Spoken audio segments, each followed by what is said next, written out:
வருஷம் வந்து முஹர்ரமுக்கு இந்த மாதிரி நாங்களும் 2 நோன்பு வைக்கிறோம் அப்படின்னு சொல்லி இந்த நோன்பு வச்சா ரொம்ப நல்லது. அஸ்ஸலாமு அலைக்கும் அண்ட் வணக்கம். எல்லாம் எப்படி இருக்கீங்க? இன்னைக்கு வந்து எங்களுக்கு நோன்பு. இந்த முஹர்ரம் மாசத்துல 2 நோன்பு வைப்போம். அந்த மாதிரி இன்னைக்கு ஒரு நோன்பு, நாளைக்கு ஒரு நோன்பு வைக்க போறோம். அந்த நோன்புக்காக நாங்கள் என்ன ரெடி பண்ணியிருக்கோம்னா கஞ்சி ரெடி பண்ணியிருக்கோம். என்ன கஞ்சின்னா இந்த ரம்ஜானுக்கெல்லாம் போடுவாங்க பாருங்க பள்ளிவாசல்ல நோன்பு கஞ்சி, அந்த மாதிரி கஞ்சி தான் செய்ய போகிறோம் இன்னைக்கு. அதோட தேவையான பொருட்கள் என்னன்னு பார்த்துக்கோங்க. சின்ன வெங்காயம் ஒரு 20 வெங்காயம் வந்து க்ளீன் பண்ணி மெல்லிசாக கட் பண்ணி வச்சுருக்கேன். 2 பச்சை மிளகாய் உடைச்சி வச்சுருக்கேன். ஒரு தக்காளி, ஒரு கைப்பிடி கொத்தமல்லி, ஒரு கைப்பிடி புதினா, கொஞ்சம் ஒரு கொத்து கருவேப்பிலை, இஞ்சி பூண்டு விழுது, இது தேங்காய் மட்டும் ஒரே சும்மா ஒரு சுற்றி நாங்கள் துருவி கூட போடலாம். ஆனால் நான் மிக்சியில் ஒரு அடித்து போட்டுக்கலாம், லாஸ்ட்டில் சேர்க்கணும் இது.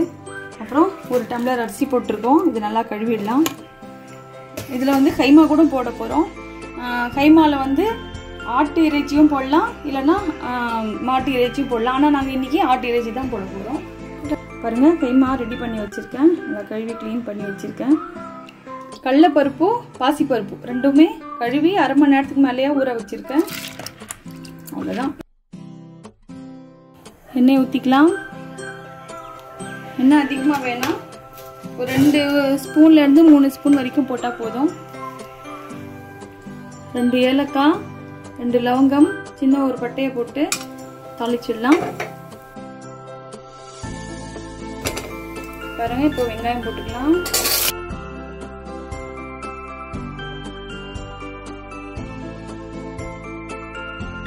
டேபிள் ஸ்பூன் எண்ணெய் ரீஃபண்ட் ஆயில் போட்டோம், 1 டேபிள் ஸ்பூன் நெய் போட்டுருக்கேன் நான். நீங்கள் நெய் வேணும்னா பரவாயில்ல, நீங்கள் இது நல்ல எண்ணெயில் கூட செய்யலாம். அப்புறம் இது வந்து ரொம்ப சீக்கிரமாக ஜீரணம் சீக்கிரமாக ஆகும் இதில்.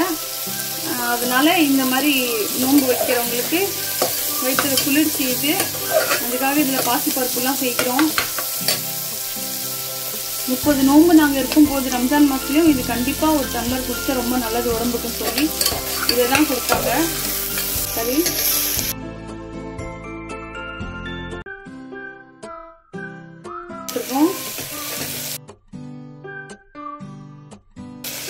புதினா, கருவேப்பிலை, கொத்தமல்லி,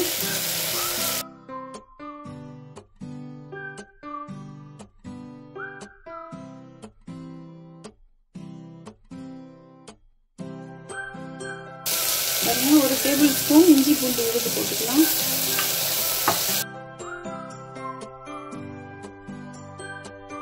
வீட்டில் அரைச்ச மிளகாத்தூள் ஒரு 1/4 டீஸ்பூன் போட்டுக்கலாம். மஞ்சள் தூள் கொஞ்சம் போட்டுக்கலாம். கைமா போட்டுக்கலாம்.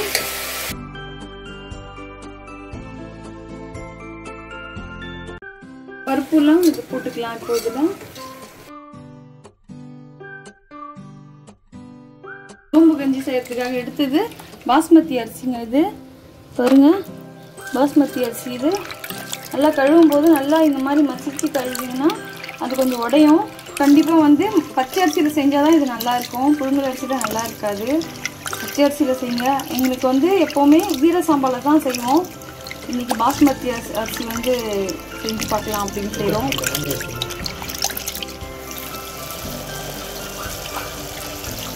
அரிசி போட்டுக்கலாம். இப்போ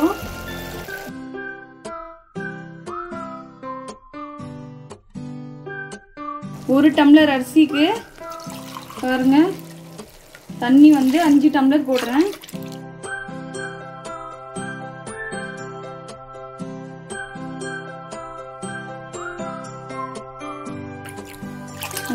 போட்டுருக்கேன் தண்ணி. இப்போ எப்படி வெந்திருக்கு என்னன்னு பார்த்துட்டு உங்களுக்கு தேவைப்பட்டுச்சுன்னா திரும்ப நாங்கள் தண்ணியை போட்டுக்கலாம்.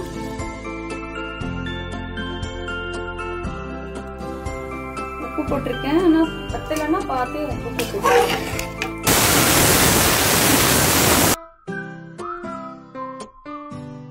செஞ்சு 5 நிமிஷம் அப்படியே வச்சிட்டோம் நாங்கள்.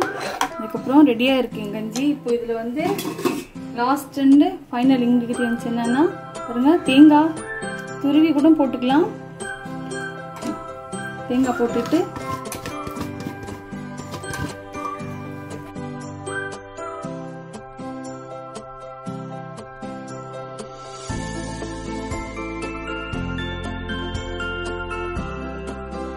அப்புறம் நோம்பு இன்னைக்கு நோம்பு திறக்க போகிறோம். டைம் ஆயிடுச்சு. பாருங்க, நாங்கள் செஞ்ச கஞ்சி இது.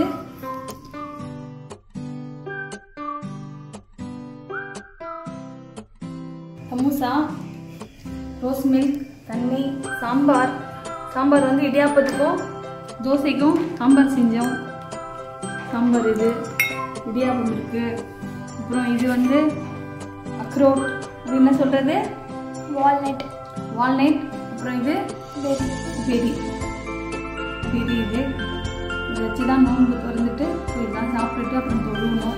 உங்களுக்காக துவா செய்யுங்க. உங்களுக்கு எல்லாருக்காகவும் நாங்களும் துவா செய்கிறோம். கண்டிப்பாக இந்த நோன்பு வச்சவங்க பார்க்குறதா இருந்தால் எல்லாருக்காகவும் வேண்டிக்கோங்க. யாரும் வைக்கல அப்படின்னு தெரியும் போது அடுத்த வருஷம் கண்டிப்பாக இந்த நோன்பு வைங்க. வருஷம் வந்து முஹர்ரமுக்கு இந்த மாதிரி நாங்களும் 2 நோன்பு வைக்கிறோம் அப்படின்னு சொல்லி இந்த நோன்பு வச்சா ரொம்ப நல்லது. நம்ம பிள்ளைங்களுக்கும் நம்ம குடும்பத்துக்கும் நம்மளுக்கு பர்க்கத்து எல்லாத்துக்குமே நல்லது. கண்டிப்பாக நியத் செஞ்சுக்கோங்க. நாளைக்கு ஒரு நோன்பு இருக்குது, இன்னைக்கு ஒரு நோன்பு, நாளைக்கு ஒரு நோன்பு. துவா செய்யுங்க.